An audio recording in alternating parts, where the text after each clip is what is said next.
Magandang araw po sa lahat ng nakikinig na kasundo ngayon. Lalong-lalo na sa iyo, Kuya Bari.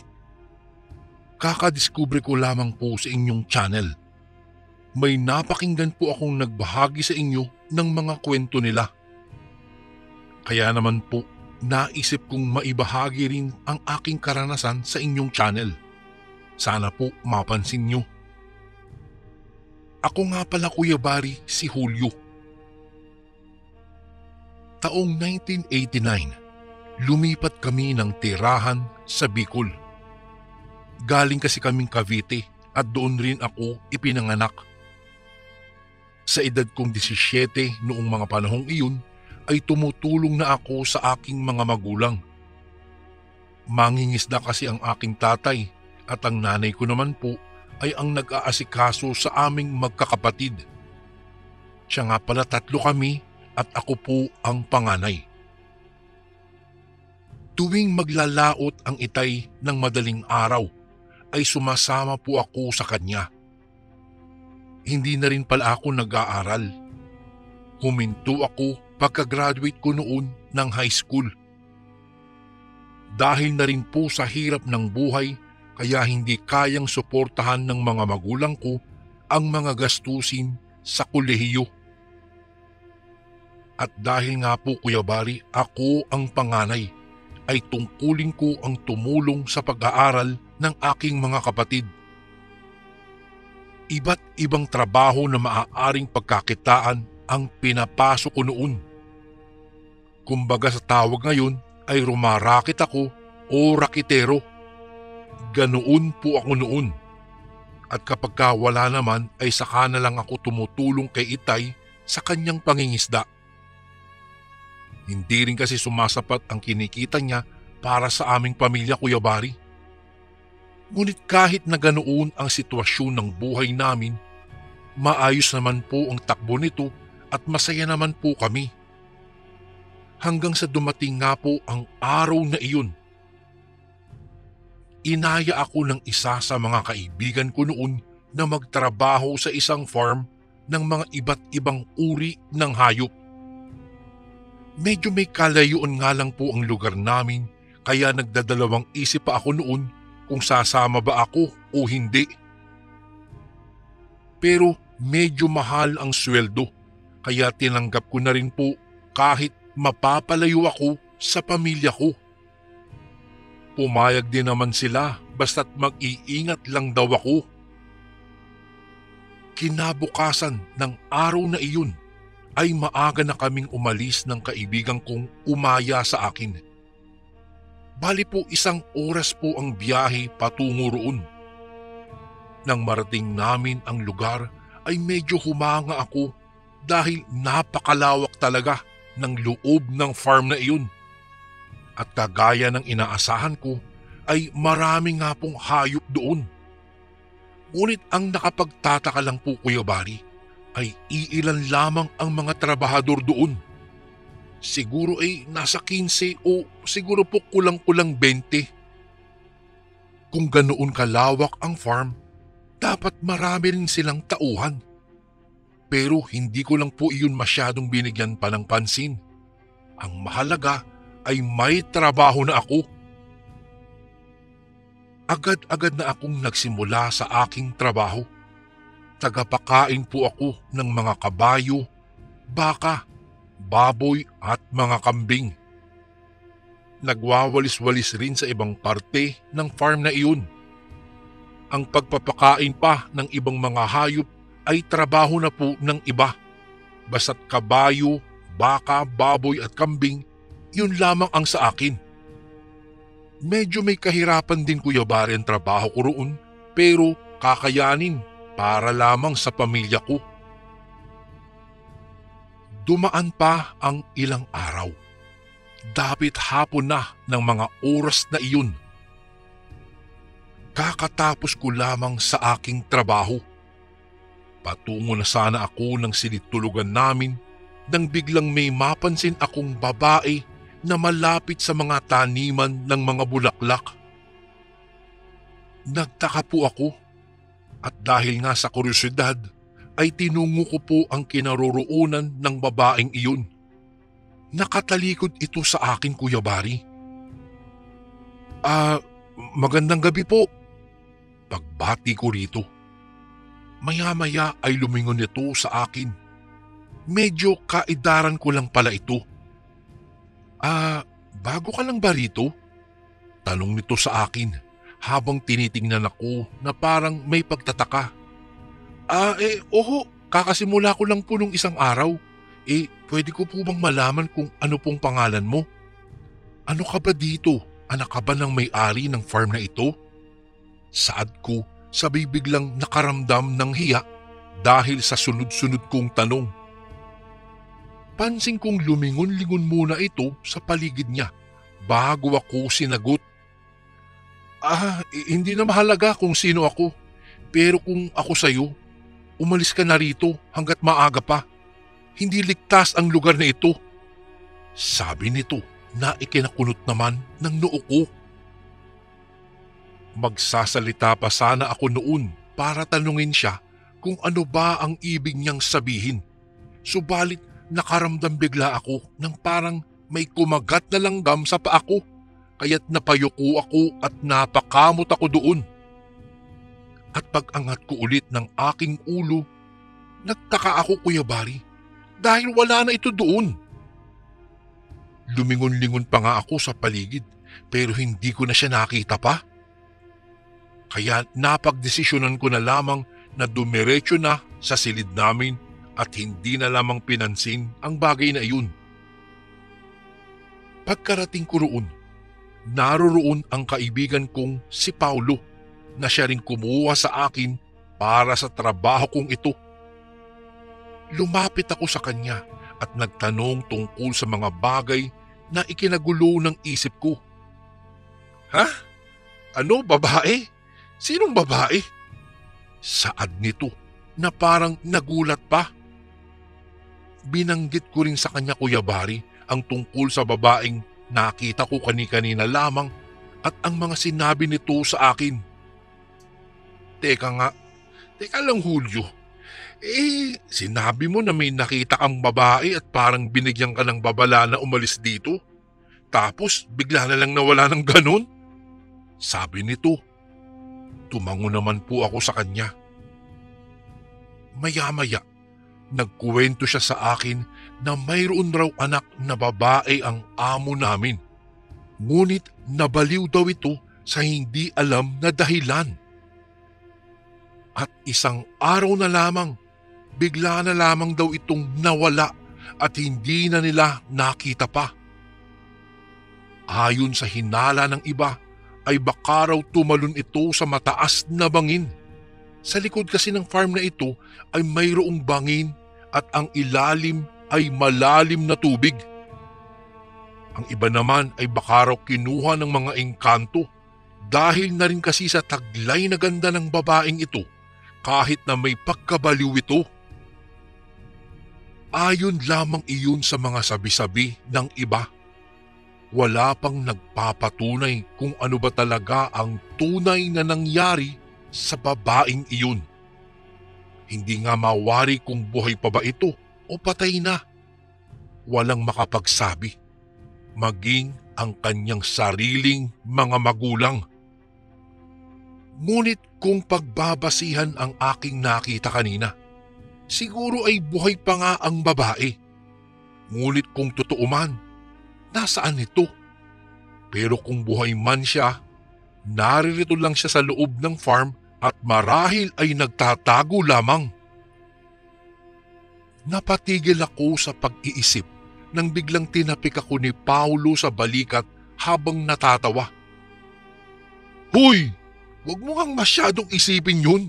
Di na natin problema kung anong nangyari dun sa babaeng yun. Hay Paulo, ang mabuti pa, matulog na tayo dahil bukas may kasiyahang magaganap. Sabi nito sa akin. Ha? Anong kasiyahan? Tanong ko naman sa kanya. Basta, relax ka lang dyan. Malalaman mo na lang to bukas. Sagot nito at tumungo na ng kanyang higaan. Napakibit-balikat na lamang ako at hindi na lamang umimik pa.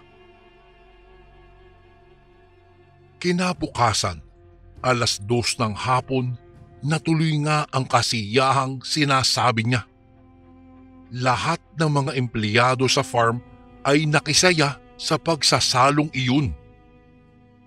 May mga alak, pagkain at mga babae, mga bayarang babae. Taon-taon na itong ginagawa rito. Ganyan ang pakulo ng amo natin tuwing sumasapit ang araw ng Marso 29. Alam kong bata ka pa, kaya hindi ka masyadong interesado sa mga ganitong sitwasyon. Pero makisama ka na lang. Wika ng isang lalaki na galing sa likuran ko. Si Mang Ignacio, siya lang pala. 5 taon na raw siyang nagtatrabaho sa farm kaya kabisado niya na ang lahat dito. Mabait naman si Mang Ignacio, Kuya Bari. Ngunit hindi nga lang siya palakwento tungkol sa kanyang buhay. Tumango na lamang ako sa kanya bilang tugon. Pakuway umalis din siya. Sumapit ang gabi. Nakaramdam ako ng gutom kaya pumunta na ako ng kusina para kumain. Pagpasok ko ay ako lamang pala ang tao. Hindi na nakapagtataka dahil lahat ng mga empleyado ay naroon sa kasiyahan. Kumuha na ako ng mga pagkain. Nasisiyahan pa nga ako dahil pakiramdam ko ay solong-solo ko ang mga pagkain ng mga oras na iyon. Sa isip ko pa nga noon, sa wakas, makakatikim din ako ng bagong ulam. Noong nasa amin pa kasi ako, Kuya Bari, ay parati na lamang isda ang aming ulam dahil nga sa manghingisda ang tatay. At noong lumipat naman ako rito ay ganun din. Kung hindi isda ay gulay. Hindi naman sa nagrereklamo po ako, pero nakakasawa na rin kasi kapag parati na lamang ganun. Iba't ibang klasing masasarap na pagkain ang nakahain sa mahabang lamesa na lahat ay tinikman ko. Minsan lang iyon mangyari kaya kailangan sulitin ko na. Habang naaalala ko iyon, Kuya Bari, natatawa nga ako dahil para akong patay gutom o hindi nakakain ng ilang buwan. Pero hindi ko rin po akalain na ang masasarap na pagkain na iyon ay siya palang magpapabago sa aking buhay. Magmula kasi nang maganap ang kasiyahang iyon, ay unti-unti na akong nakakaramdam ng tila kakaiba sa aking katawan. Parating sumasakit ang aking tiyan na hindi ko alam kung ano ang dahilan. Minsan ay nawawala rin. Ngunit minsan ay bigla na lamang sasakit na parang ginigiling ang loob ng tiyan ko. Kahit dumudumi na nga ako ay hindi pa rin humihinto ang pagsakit. Dahil doon, napagdesisyonan ko pong umuwi na lang muna sa bahay dahil hindi na rin naman ako makapagtrabaho ng maayos dahil nga sa kalagayan ko. Nang makauwi naman ako ng bahay, agad naman akong dinala ni nanay sa manggagamot. Ngunit wala ring nangyayari. Pabalik-balik lamang kami sa manggagamot na iyon pero walang pagbabago po sa nararamdaman ko. Tinatapal-tapalan lamang ako ng pampaalis raw ng sakit ng tiyan. Sinubukan na rin nila akong dalhin sa ospital. Niresetahan lamang ako doon ng gamot. Ininom ko naman ang mga iyon pero kagaya lamang sa manggagamot ay wala ring pagbabago ang aking pakiramdam. Hindi na namin alam noon kung ano pa ang aming gagawin. Magdadalawang linggo na rin kasi akong nasa ganoong sitwasyon at habang tumatagal po ay lalong sumasakit at lalong lumalala ang pakiramdam ko. May pagkakataon pa nga noon na pakiramdam ko po ay mamamatay na ako. Noong mga panahong iyon, natatakot na rin ako na baka yun na ang ikamatay ko. Ngunit ayoko pa po kaya't lumaban ako. Isang araw noon, may tumungo sa amin na isang matanda at may binigay na address at puntahan raw namin sa lalong madaling panahon at doon raw ako ipagamot. Matapos ibigay ang address ay umalis na rin siya at hindi na nagpakilala pa kung sino. May sinabi lamang siyang pangalan ng albularyo at ipagtanong lamang daw namin roon. At dahil nga sa kagustuhan ng inay at itay na maging maayos muli ang aking pakiramdam, ay agad naming pinuntahan ang sinasabing lugar ng matanda. Binubuhat na nila ako noon, nina itay at ng dalawa pa naming kapitbahay na lalaki rin. Hindi na rin kasi ako makapaglakad noon dahil nga patuloy sa pagsakit ang aking tiyan. Iyong simpleng pagsakit nga lamang ng tiyan ay halos hindi na tayo makakilos. Iyon pa kayang tila hinahalukay ang kaloob-looban ng tiyan mo na halos doble ang sakit sa karaniwang sakit, Kuya Bari. Kung iyo mang mararanasan ay hindi mo rin talaga nanaisin. Medyo may kalayuan ang lugar na pinuntahan namin. Nasa higit kalahating oras rin ang aming binyahe. At medyo may pagkaliblib rin ang lugar na iyon. Kung sa mga napapanood ngayon sa mga pelikula na tila lugar ng mga aswang, ay ganoong klase pong lugar ang napuntahan namin doon. Nang may makita kaming mga bahay-bahay, ay nagtanong kami sa isa sa mga taong naglalakad roon gaya ng bilin ng matanda. Tinuro naman kami nito sa lugar na hinahanap namin. May nakapagturo rin kung saan ang bahay ng albularyong itago na lang po natin sa pangalang Kaisko. Sinamahan pa nga kami nito sa mismong bahay nito. Kumato kami at agad naman kaming pinagbuksan. Simple lamang ang bahay ng albularyo. Ngunit puno ito ng mga kung ano-anong halamang gamot, mga pangontra. May mga kandila ring nakasindi kahit maliwanag pa naman. At yung iba pa ay hindi ko na alam kung ano ang tawag po. Ano ang problema ng batang iyan? Kinakabag ba ang kanyang tiyan? Sabi ng albularyo habang pinaupo kami. Alam niya na rin siguro na ako ang magpapagamot. Kaisko, hindi nga ho namin alam kung anong nangyayari sa anak namin. Sa katunayan nga po magdadalawang linggo na po siya sa ganyang sitwasyon. Pabalik-balik na nga kami sa ospital, sa mga manggagamot. Wala pong nangyayari. Kaya ayun nga po hanggang sa may nakapagsabi nga po sa amin na tungkol po sa inyo, na sa inyo raw kami lumapit at magpagamot. Sana naman po, Kaisko, ay mapagaling niyo po ang anak ko. Sa tingin kasi namin parang lumalala lang po yung sitwasyon niya. Halos hindi na nga po siya makalakad o makakilos. Kaya sana naman ho sa pagkakataong ito'y gumaling na siya. Naiiyak na wika ng aking ina sa albularyo. Nakaramdam naman ako ng galit sa aking sarili. Nang dahil sa kalagayan kong ito, ay mas lalo ko pang binigyan ng problema ang aking mga magulang.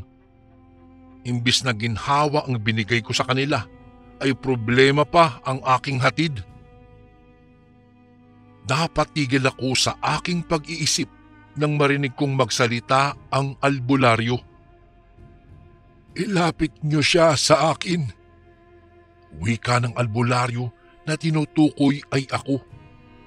Agad naman nila akong inilapit doon. Inihiga ako sa tabi ng albularyo. Pagkatapos ay hinilot-hilot ang aking tiyan na nagbigay bigla sa akin ng matinding sakit. Hindi ko kinaya kaya napasigaw ako ng mga sandaling iyon. Maya-maya pa ay huminto ang sakit na nagpaginhawa sa akin kahit papaano. Pagkuway nagsalitang muli. Parang alam ko na kung ano ang nangyari sa iyo, iho. Hindi lang ikaw ang kauna-unahang pasyente ko na nakaranas ng ganito. Saad ng albularyo. Po, bakit ho? Ano hong meron? Medyo nauutal pa nga ako noon nang kausapin ako ng albularyo. Nasaan ka ba bago ito nangyari sa iyo, anak? Tanong nito sa akin. Inilahad ko naman ang tungkol sa pagtatrabaho ko sa isang farm at ang mga nangyari bago ako makaramdam ng pagsakit ng aking tiyan na hindi mawala-wala. Nakakain ka ng hindi ordinaryong karne. Ang nakain mo ay karne ng tao. Diretsahang saad nito na ikinagulat ko maging ang aking mga magulang. Agad ko naman siyang tinanong kung ano ang ibig niyang sabihin. Dahil sa pagkakaalam ko, Kuya Bari, ay wala naman akong kinaing kakaibang pagkain. Lalong-lalo na sa sinabi niyang karne ng tao. Ang farm na sinasabi mong pinagtatrabahuan mo, ang may-ari nun ay hindi tao. Siya ay isang aswang.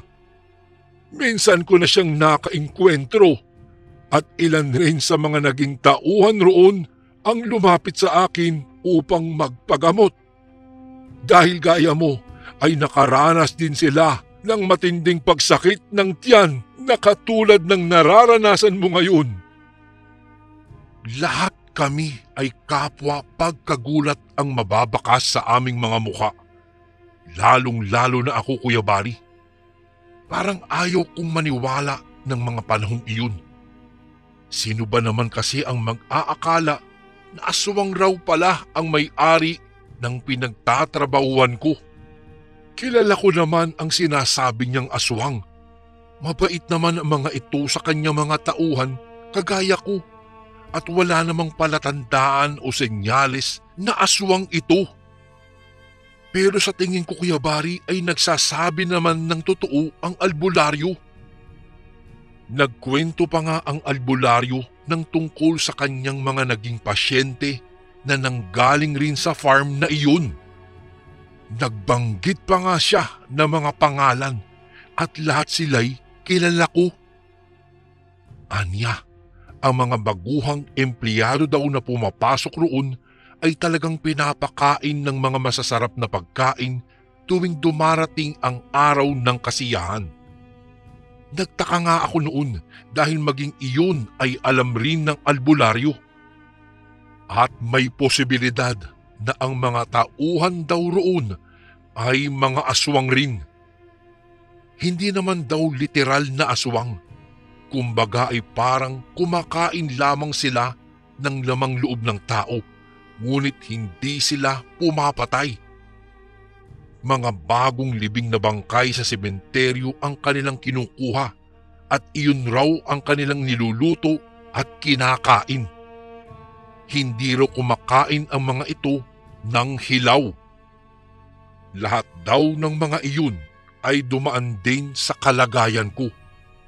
Ang problema ay hindi sila nagamot kaya tuluyan silang nilamon ng pagiging isang aswang dulot ng mga karning pinakain sa kanila. Kumbaga, sila ay nayanggaw. Ganoon din daw ang mangyayari sa akin kapag nagtagal pa na hindi ako nadala kaagad sa kanya upang magamot. Nang matapos niyang mailahad ang lahat, ay hindi ko mapigilang mapatanong po sa kanya kung bakit niya alam ang mga iyon, gayong malayo siya sa lugar ng aking pinagtatrabahuhan. Napabuntong hininga na lamang ito at nagsalita. Alam mo, sapagkat anak ko ang asawa ng aswang na iyon. Iyon na lamang ang kanyang sinabi. Wala na siyang ibinigay pang dahilan kung bakit at papaano nangyari. Ayaw na raw niya kasing pag-usapan pa ang tungkol sa kanyang anak. At sinimula na nga niya po ang panggagamot sa akin, Kuya Bari. Maraming ritual, napakahabang oras na pagdarasal at kung ano-ano ang ginawa niya sa akin. May mga binigay siyang halamang gamot na inumin ko raw upang maisuka ko ang pagkaing hindi karapat-dapat sa aking tiyan.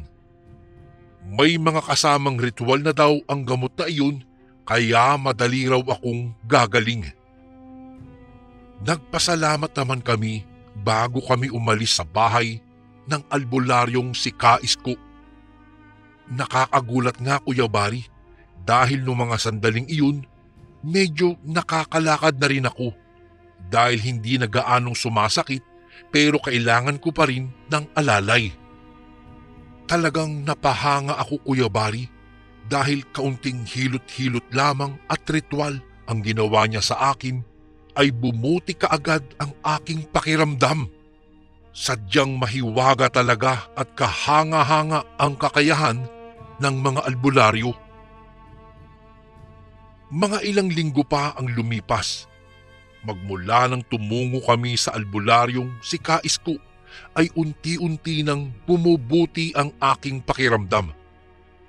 Nakakakilos na rin ako at nakakapaglakad-lakad na rin. Pakiramdam ko nga noon ay parang nalumpo, ngunit gumaling rin. Siya nga pala, Kuya Bari, bumalik din ako sa farm na pinagtatrabahuan ko kahit pa alam ko na ang mga tao roon ay hindi na mga normal na muntikan na ring mangyari sa akin. Nakausap ko si Paulo. Halos hindi siya makatingin sa akin ng diretso. Siguro ay nahihiya siya dahil alam na niya siguro na alam ko na kung ano ang buong katotohanan. Humingi naman siya ng patawad sa akin sa pagdala niya raw sa akin sa buhay na hindi ko gusto. Kuya Bari, batid kong katulad na rin siya ng mga katrabaho namin roon. Pero ewan ko ba, hindi man lang ako makaramdam ng takot at galit sa kanya. Siguro ay dahil sa naging magkaibigan kami. Nakita ko rin doon ang ilan sa mga tauhan na naging katrabaho ko rin. Maging ang aking amo. Nakiusap sila sa akin na kung maaari raw ay huwag kong ipagsabi sa kahit na kanino ang patungkol sa kanila. Pumayag naman ako, ngunit may iniwan akong kondisyon sa kanila. Iyon ay ang wag na rin silang mambibiktima pa o manghahawa gaya ng ginawa nila sa akin.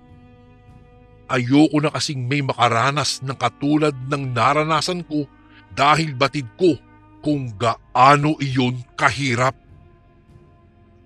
Hindi naman sila tumutol at sumang-ayon sila. Nagkasundo rin kami at nagturingan bilang magkakapamilya sa loob ng farm na iyon. Binalikan ko pala ang dati kong trabaho doon. Noong una ay ayaw pumayag ng aking mga magulang dahil baka raw maulit pa ang nangyari daw sa akin.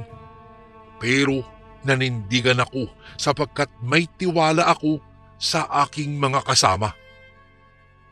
Saksi naman ako sa kanila sapagkat kahit hindi na sila mga normal ay may kabutihan pa rin sa kanilang mga puso. At ang isa pang ikinatuwa ko po ay ang pagbabalik ng anak ng aming amo. At tama nga ang aking hinala noon na ang babaeng nakausap ko ay ang anak nga ng aming amo. Ayon sa kanya, hindi naman raw siya nabaliw. Sadyang naging magulo lamang ang isipan niya noon kung ano ba ang gagawing desisyon niya. Kung mananatili ba siya sa poder ng aking ama kahit na batid niyang hindi na maganda ang ginagawa nito noon sa mga baguhang tauhan nito noon o aalis at magpakalayo-layo. Ngunit sa huli, napagdesisyonan niyang maglayas na lamang. Ngunit may isang matandang kumupkup sa kanya at doon siya nanirahan sa poder nito. Ang matandang ding iyon ay ang matanda ring nagtungo noon sa aming bahay upang ituro ang kinaroroonan ng albularyo na makapagpapagaling sa akin. Utos daw iyon ni Nayana, ang anak ng may-ari ng farm na pinagtatrabahuan ko. Alam na rin kasi ng matanda na ang lahat ng tungkol sa mga magulang ni Nayana at nalalaman din nila kung may mga bago bang tauhan sa farm na iyon. Kaya naman pala nabalaan ako noon ni Nayana, ngunit ako lang itong hindi nakinig sa kanya. Naging maayos naman ang lahat pagkatapos noon, Kuya Bari. Tinupad nila ang kanilang pangako na hindi na nila uulitin pa ang ginawa nila gaya ng sa akin. Munti ko na palang hindi mabanggit sa inyo. Naging karelasyon ko nga pala si Nayana. Ngunit nagtagal lamang kami ng 5 taon. Hindi ko na lamang babanggitin kung ano ang dahilan ng aming paghihiwalay. Marahil dito ko na po tatapusin ang aking kwento, Kuya Bari. Kung nagtataka kayo kung bakit parang ang bilis kong magpatawad, iyon ho ay dahil sa mapagpatawad lang talaga akong tao.